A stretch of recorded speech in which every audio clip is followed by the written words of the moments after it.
ఫైనల్గా కురువాపురం నుంచి 195 kilometres travel చేసి హంపి చేరుకున్నాను. హైదరాబాద్ నుంచి హంపి రావాలంటే ఆల్మోస్ట్ 375 కిలోమీటర్స్ ఉంటుంది.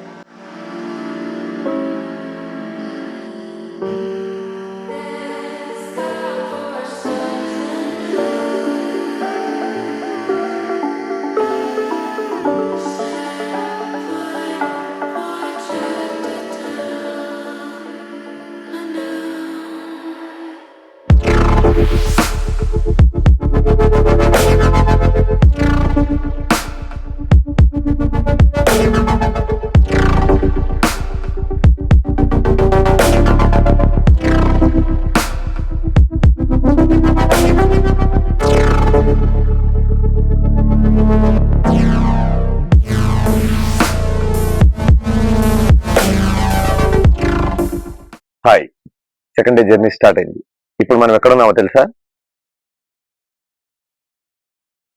శ్రీ రఘునాథ క్షేత్రం, మాల్యవంత పర్వతం, హంపి.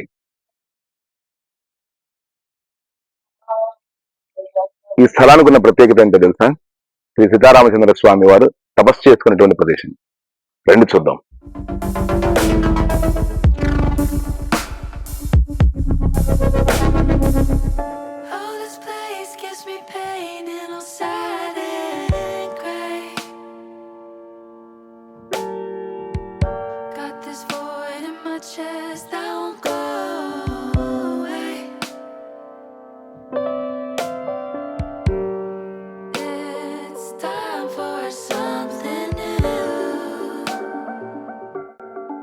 హంపి నుంచి సుమారు 8 కిలోమీటర్ల దూరంలో మాల్యవంత రఘునాథ స్వామి దేవాలయం ఉంది.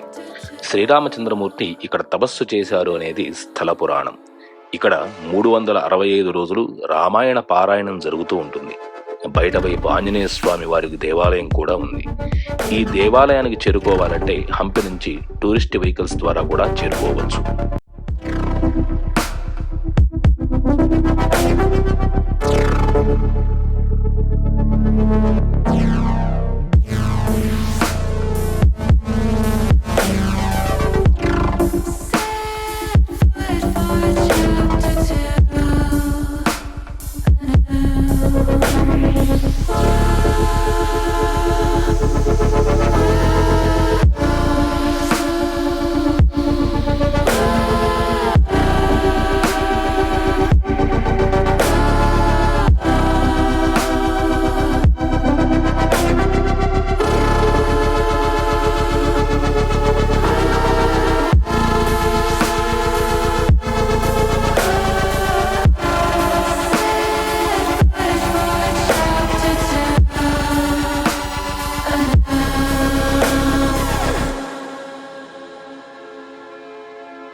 ఏం కొండ ఇది అంటున్నా?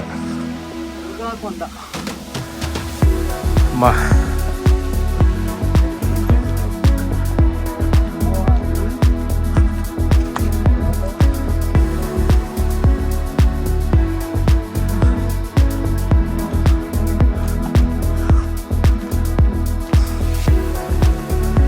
అమ్మో, కొంచెం చల్లగా ఉన్నప్పుడు రావాలి.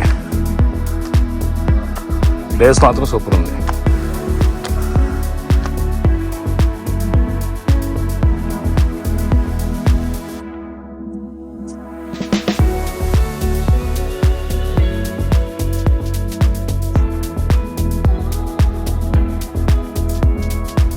ఎండలో 10 మధ్యాహ్నం మధ్యాహ్నం వాళ్ళకి చెప్పులు లేకుండా. ఆహా ఆహా.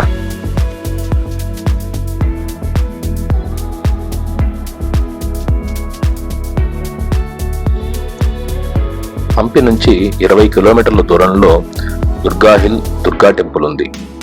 ఇక్కడ అమ్మవారిని దర్శించుకొని కొండపైకి వెళ్తే నవగ్రహాలు, మహాశక్తి గణపతి దేవాలయము, వాలి గుహ అనే ప్రదేశాలు కూడా మీరు చూడొచ్చు.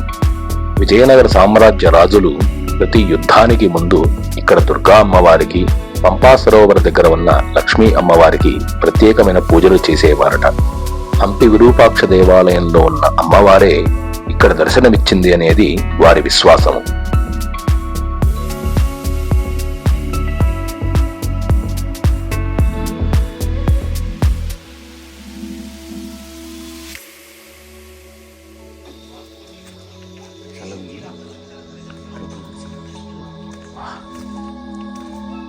చల్లగా ఉంది వారి గుహలు. వావ్, మామూలు లేదు, ఏసీ కంటే ఘోరంగా ఉంది.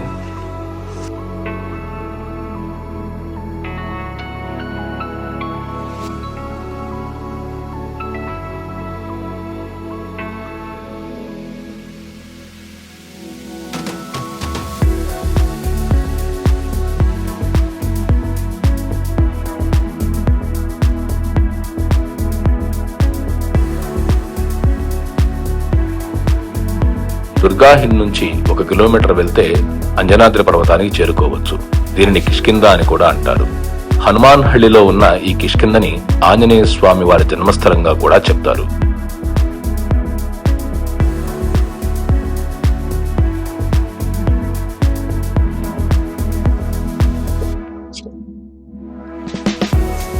నవబృందావనం.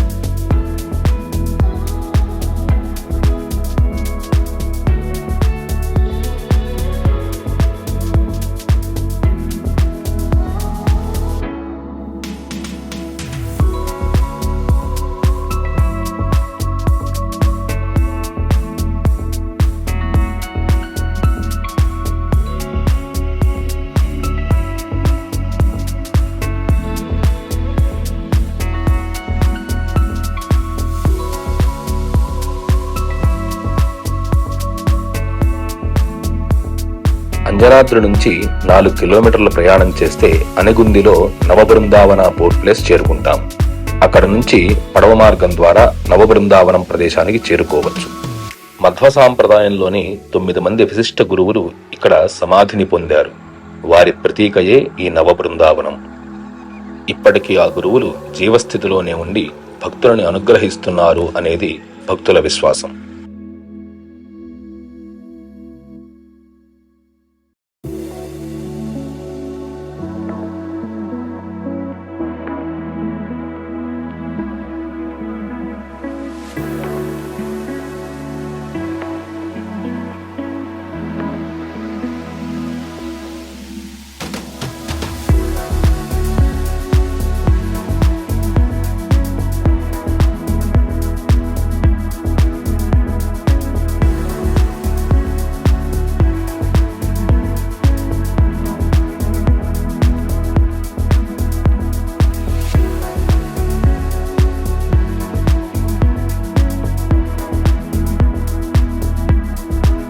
ఇదిగో బ్యాటరీ కార్లో వెళ్తున్నాం. వామన్ మొత్తం షేకింగ్ వస్తుంది.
హంపి నుంచి సుమారు 5 నుంచి 8 కిలోమీటర్ల దూరంలో విజయ విఠల్ టెంపుల్ ఉంటుంది.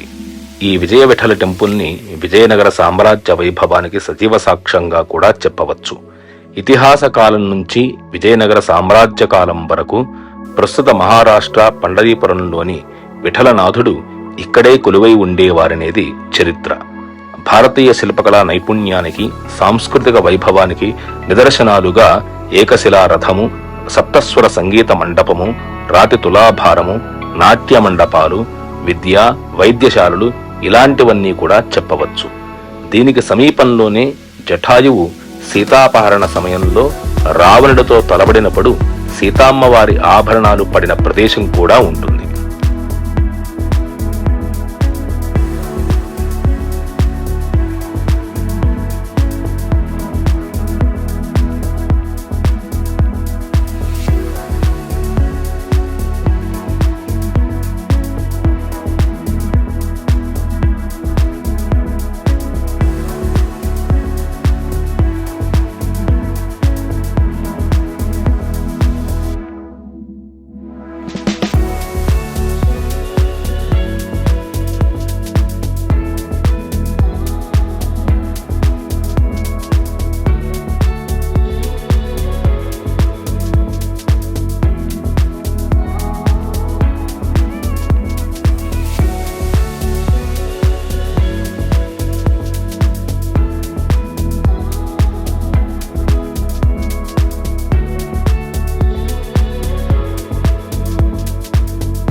మొత్తానికి ఈరోజు ట్రిప్ కంప్లీట్ చేస్తాం. ఏం కవర్ చేసి వచ్చాం ఈరోజు? ఫస్ట్ వెళ్ళింది ఎక్కడికి రామన్? మొదటిగా స్వామి సెకండ్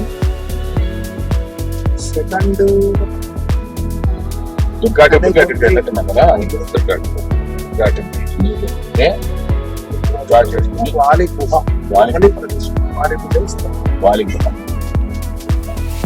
థర్డ్ వచ్చేసరికి బాబా నవపురం తావనానికి వెళ్ళాం. నవపురం తావనం. ఫోర్త్ చివరిగా వెళ్ళింది ఈరోజు లాస్ట్ అండ్ సన్సెట్ పాయింట్. ఈరోజు మేము అనుకుంది విఠల్ టెంపుల్. విఠల్ టెంపుల్ అందరికీ తెలుసు, దాదాపు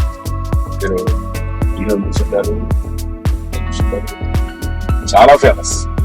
హంపీలో one of the famous spot లో విఠల్ టెంపుల్ కూడా one of the famous spot. Vitthal temple కూడా ఈరోజు కంప్లీట్.